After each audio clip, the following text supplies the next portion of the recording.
Hola, ¿qué tal? Muy buenas noches. Mi nombre es Elizabeth del Carmen Díaz Soto. Soy alumna del séptimo grado Grupo A y estamos viendo en las finanzas corporativas, en esta materia muy importante, el tema de la quiebra y la reorganización en las empresas, el procedimiento y su teoría. Uno de ellos es muy importante saber que primero que nada estamos viviendo uno de los tiempos donde más crisis financiera se encuentra a nivel nacional, internacional y a nivel mundial. Una gran y sobre todo inflación, devaluación, mucha subida de precios, diferentes tipos de conceptos que podemos agregar donde las empresas se encuentran amenazadas ante estos posibles eventos que son la inflación y todo ese tipo de cosas que hacen subir los intereses de sobre todo los préstamos, intereses bancarios, donde más que nada las empresas tienden a apalancarse. ¿Qué vamos con esto?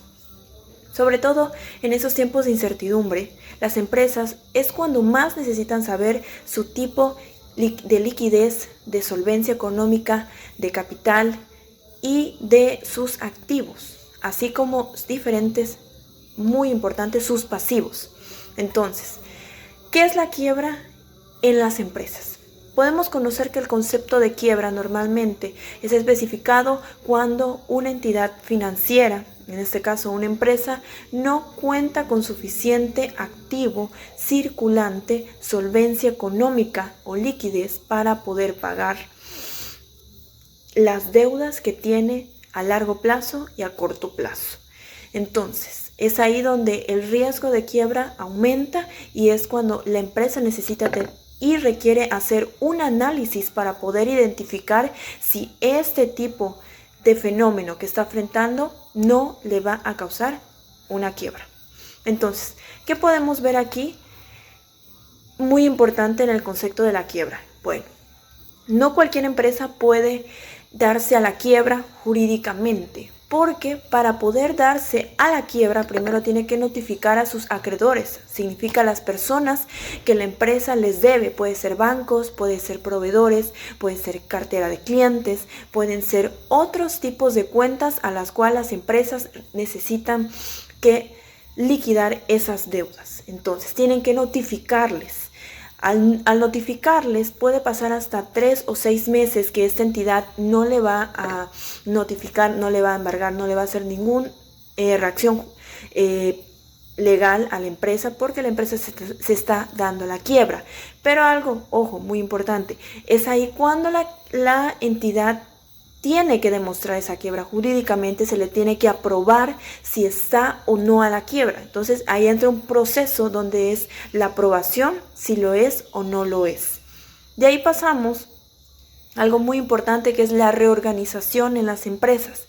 La reorganización es cuando se tiende a llegar a un acuerdo para que no pase este tipo de problemas, no pueda irse a la quiebra. Entonces, ¿qué hace? Los acreedores llegan a un acuerdo con la empresa, puede ser intercambio de algunos activos, puede ser intercambio de algunos inmuebles, puede ser intercambio de pagos diferidos. Lo podemos ver algo y un ejemplo muy claro, cuando nosotros tenemos una tarjeta y nos vamos a buró de crédito, aunque no es algo bueno financieramente, podemos pactar o hacer un acuerdo con la entidad financiera para poder salir de ese tipo de buró. Es igual en las empresas, se reorganizan para que no haya una liquidación total de todo lo que tiene la empresa. Bueno, ahora rápidamente vamos a explicar cómo medir ese tipo de quiebra, si la empresa o no se va a quiebra. Existe un modelo de desarrollo que se creó en 1996 por Altman que tomó como muestra 66 empresas. ¿En qué consiste ¿En qué consiste estas fórmulas? Bueno, lo que dice esta persona es que si las Z2 es igual a 2.60, la empresa no tendrá problemas a futuro de la solvencia de todo lo que es pagar sus pasivos. Si es Z2 igual a 1.10, entonces la empresa debe decir que tendrá altas posibilidades de tener insolvencia y caer en lo que podamos decir en ese tema que es la banca o la quiebra. Entonces las empresas que se ubican durante ese resultado, que se encuentran entre 1.11 y 2.59. Bueno, ¿cómo es la fórmula? La fórmula es muy fácil, si me permiten explicarla aquí. En sí la fórmula es hacer un cuadro. En ese cuadro nosotros vamos a poner y vamos a necesitar lo que es activo total, utilidad antes de impuestos, intereses, capital de trabajo, valor de libros de las acciones, utilidades retenidas y total de pasivo. Cada una de ellas sacando en contabilidad en los libros y en todo lo que nosotros tengamos lo vamos a sentar en una tabla. Esa tabla va a tener la siguiente fórmula. Capital de trabajo lo colocamos lo que es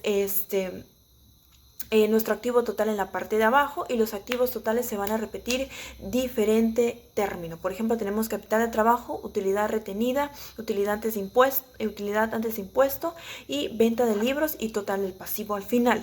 Activo total va abajo de la utilidad retenida y activo total va abajo de antes de impuesto. Todo esto yo voy a ocupar la siguiente fórmula, que es dividir mi capital de trabajo entre mi activo total, y me va a dar un porcentaje, me va a dar unos números. Yo lo voy a colocar en mi segunda columna y esto lo voy a multiplicar por una tasa fija, o más bien como